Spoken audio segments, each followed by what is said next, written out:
12월이요. 일단은 추우니까 뭐 독감 같은 거 준비해 주시면 되고. 길에서 혹시 넘어지면 또 다칠까? 예, 그런 게 있을 수도 있고. 그런 거. 바로 슬관절의 날, 네. 즉 무릎 관절의 날입니다. 맞다, 네, 맞다. 또 이제 무릎 관절의 날을 이제 12월에 정한 이유는 아마 이것도 한몫하지 않을까 싶은데요. 12월은 무릎 관절염으로 인한 수술 환자가 가장 급증하는 시기라고 합니다.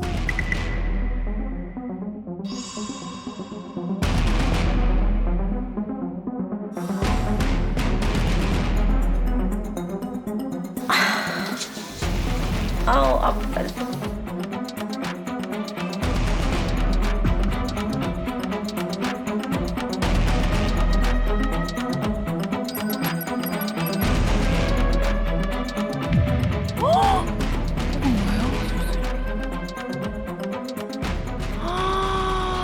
세상에. 현재까지 1,800만 원이 넘는 질병 가계부가 발생하셨는데 저는 가장 눈에 띄는 게 비용도 비용이지만 수술을 진행하신 게 있거든요. 저거 어떤 수술일까요? 관절 내시경 수술이란 무릎에 또 연골 조각 같은 게 떨어지는 경우가 있어요. 그런 조각을 제거할 때 이제 그런 수술적 치료를 시행하기도 합니다. 관절 내시경 수술을 받으신 걸로 봐서는 관절 손상도가 아마 심한 상태일 것으로 추정이 되고요. 아마 퇴행성 관절염 진단도 받으셨을 가능성이 높은 것 같습니다. 그래서 앞서 추측해 주신 대로 아마도 관절염이 꽤 진행된 상태가 아닐까 저도 생각이 듭니다. 그렇게 생각한 이유는 이 족저근막염은 관절염 환자에게서 동반되는 경우가 많기 때문이죠. 족저근막은 발 뒤꿈치뼈에서 시작해서 발바닥 앞쪽, 발가락 기저 부위에 붙어 있는 족저근막에 염증이 생겨서 통증을 유발하는 질환인데요. 근데 이게 또 장기화되면요, 발목 관절 통증 또한 유발할 수 있습니다. 관절염은 통증도 통증이지만 또 다른 문제점이요, 한 번 발생하면 다른 관절에도 여파를 줄 수 있다는 겁니다. 무릎에서 생긴 관절염이 다른 관절에도 여파를 줄 수 있다는 거예요? 그럼요. 이 신체가 움직이는 모든 곳에는 관절이 있다고 보시면 되는데요. 무릎, 어깨, 발목, 손가락을 비롯해서 우리가 누워서 가만히 잠을 자는 순간에도 이 내부 장기를 둘러싼 관절들은 쉴 새 없이 움직이고 있습니다. 그런데 문제는요, 이 모든 관절에 관절염이 발생할 수 있다는 거죠. 그 모든 관절에 또 관절염까지 발생할 수 있다는 게 저는 사실 좀 안 믿겨요. 자, 위기의 주부님이 당뇨병과 고지혈증도 있으시거든요. 관절염이 있을 경우 당뇨병, 고지혈증을 비롯해 고혈압 등의 심혈관 질환의 발병률이 높아지는데요. 그 이유가 관절염에서 발생하는 염증 매개 물질 때문입니다. 염증 매개 물질은 처음에는 염증 발생 부위에만 국한되다가요, 시간이 지나면 혈액을 타고 돌아다니면서 온몸을 공격하거든요. 다른 관절에도 염증을 유발할 가능성이 높아집니다. 그러다 보면 관절 통증을 느끼는 기간이 늘 수밖에 없겠죠. 이 통증이 얼마나 극심한 건지 알 수 있도록 통증 조사를 실시한 적이 있어요. 말기의 관절염 통증은 바로 9.1점이었습니다. 그만큼 관절 통증이 얼마나 심각할지가 알 수 있었던 거죠. 그 관절 통증이 왜 극심할 수밖에 없는지 한 번에 이해할 수 있는 예시를 한번 제가 준비해 봤습니다. 우리 관절은 이렇게 구성이 되어 있어요. 이 석고를 뼈라고 가정하고요, 이 사이에 있는 치즈를 연골이라고 가정하겠습니다. 보통 우리 연골의 두께 2 내지 3mm 정도로 엄청 얇아요. 이 치즈가 보통 1mm 정도 되거든요. 그래서 치즈를 한 3장 정도 겹치신 거군요. 우리가 평소 걷고 뛰는 등 자유롭게 움직이는 동작을 할 때마다 이 연골이 뼈 사이에서 충격을 흡수해주는 중요한 역할을 하는 건데요. 근데 만약에 연골이 닳아 없어진다면 어떻게 될까요? 아, 싫어. 아파. 오, 말도 안 돼요.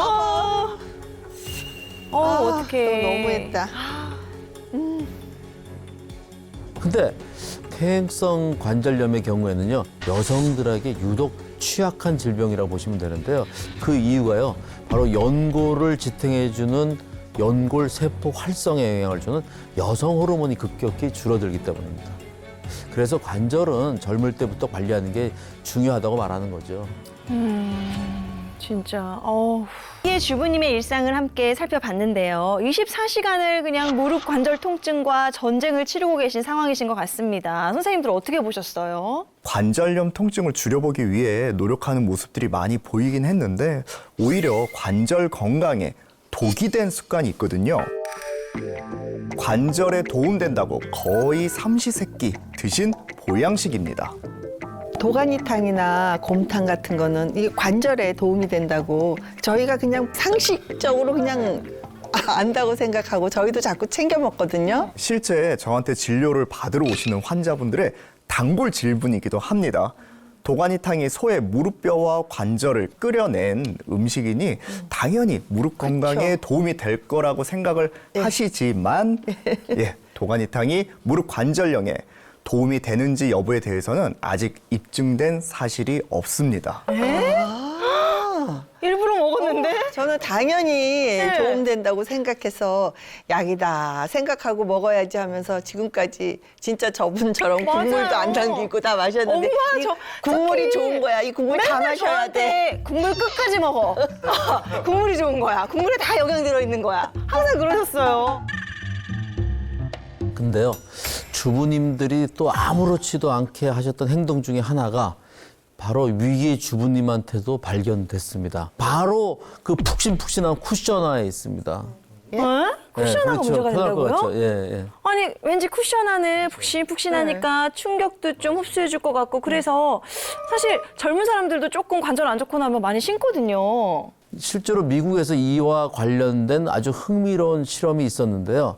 쿠셔나, 맨발, 일반 운동화, 샌들을 각각 신고서 걸을 때 무릎에 전해지는 충격도를 비교해 봤습니다. 푹신푹신한 쿠셔나를 신었을 때 무릎에 전해지는 충격이 가장 컸다고 합니다. 아니 저는 지금까지 그 푹신푹신한 거 편하니까 할머니도 사드리고 그게 관절 건강에 좋다, 제일 좋다 이렇게 생각했는데 완전 반대로 제가 착각하고 있었던 거네요. 너무 놀라운 건 저희들이 보통 하는 일상하고 너무 비슷해요. 근데 진짜 이렇게 그냥 계속 아프다가 결국 수술하는 것밖에 없는 건가요? 안타깝게도 인공관절 수술 또한 완벽한 해결책은 될 수가 없습니다. 우리 관절에도 수명이 있듯이 인공관절 또한 수명이 존재합니다.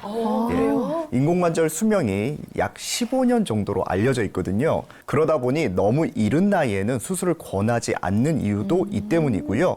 재수술을 할 경우에는 수술 자체도 어렵지만 수술 결과가 첫 번째 수술만큼 좋을 거라는 보장도 없습니다. 그럼 어떻게 해요? 관절 통증에서 영영 못 벗어나는 걸까요? 네, 만약에 진짜 그렇다면 너무 슬프겠는데 다행히 또 방법이 있습니다. 있을 줄 알았습니다. 분명히 있을 겁니다. 어떤 건가요? 연골 세포를 활성화시키는 겁니다. 우리가 하루에도 수만 번 관절을 쓰는데 연골이 유지되는 이유가 바로 연골 세포가 연골에 필요한 성분들을 합성시키고 탄력성을 부여하고 재생시키는 등의 역할을 하면서 연골 조직을 열심히 관리하기 때문입니다. 근데 이제 이게 또 나이가 들면요. 연골 합성에 필요한 연골 세포 숫자가 계속해서 감소된다는 거예요. 어휴, 그럼 또 얼마나 줄어들어요? 이제 여성의 경우는 이제 폐경기 이후부터 연골 세포 수가 아주 급감합니다. 그래서 60대, 70대가 되면 20대에 비하면 약 61% 감소합니다. 너무해. 그래서 중년기에 접어들면은 연골 세포 수마저 계속해서 줄어들어서 분해가 더 빠르게 일어나서 관절염 진행 또한 더 빠르게 되는 거죠. 그렇기 때문에 연골 세포를 활성화시키고 연골 합성이 더 잘 될 수 있도록 하는 게 관절염 환자들한테는 아주 중요하다는 겁니다.